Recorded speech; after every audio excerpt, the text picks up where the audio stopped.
L'autre jour, j'étais dans l'avion de Riyad en Arabie Saoudite vers Dubaï et je regardais par la fenêtre. Il y avait juste du désert. Un désert immense. Et puis, d'un coup, je vois ça. Des cercles. Pas un, pas deux, mais des dizaines. C'était impressionnant. Alors, je regarde des images satellites sur l'écran, je zoome pour essayer de comprendre ce que c'est exactement. Et là, je découvre qu'il y en a beaucoup plus que ce que je pensais. Je passe le reste du vol à y penser, je me pose plein de questions. Pourquoi ces cercles sont en plein milieu du désert? Et surtout, où est-ce qu'ils trouvent l'eau?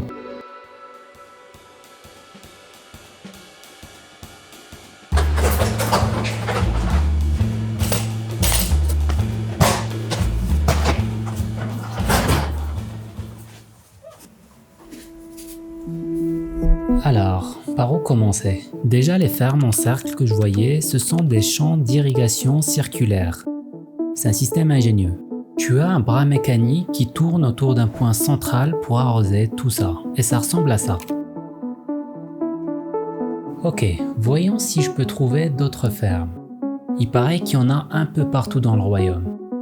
On peut trouver ces fermes en plein milieu du désert, entre les dunes, mais j'ai envie de savoir à quel point c'est grand.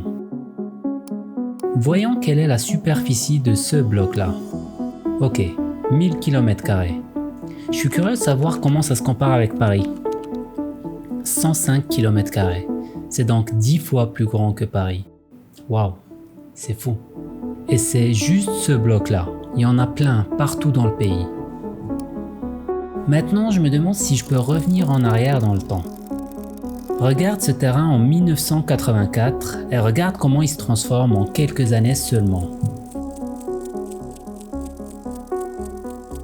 Ces images sont impressionnantes. On dirait que ces points verts sortent de nulle part. Le plus fou dans l'histoire, c'est que tout ça se passe en plein milieu du désert. Plus je regarde ces fermes, plus je me dis que c'est impossible que ce soit vrai. D'où est-ce qu'ils trouvent l'eau? Je cherche autour, il n'y a pas de rivière, pas de lac, rien. Au fait, il n'y a pas de rivière dans toute l'Arabie Saoudite. En plus, c'est très rare où il pleut. Les pluies en Arabie représentent 67 mm. C'est l'un des niveaux les plus faibles au monde. Pour comparaison, Paris c'est 1238 mm en 2024. Eh bien, il se trouve que l'Arabie Saoudite avait historiquement beaucoup plus de réserves d'eau dans le passé. C'est ce qu'on appelle des aquifères. Ce sont des eaux accumulées pendant des milliers d'années et qui sont enfouies dans le sol. Ces eaux sont à plus d'1 kilomètre de profondeur, mais il est possible de creuser et de les pomper vers la surface. Pour le contexte historique, dans les années 80, l'économie de l'Arabie était très dépendante du pétrole. Alors le gouvernement cherchait à devenir autosuffisant en agriculture. Son objectif était de construire des fermes géantes pour répondre à la demande locale. Et ils ont tout fait pour y arriver. Des milliers de fermes surgissent de partout. Et en quelques années seulement, le pays réussit à produire tellement qu'il devient l'un des plus gros exportateurs du blé au monde.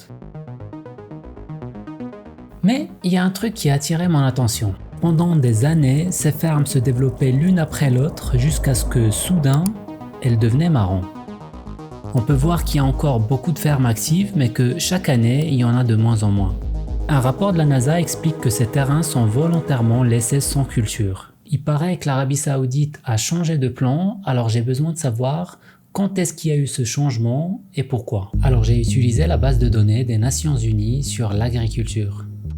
Quand on regarde l'Arabie Saoudite, on voit à quel moment ces fermes ont explosé à la hausse.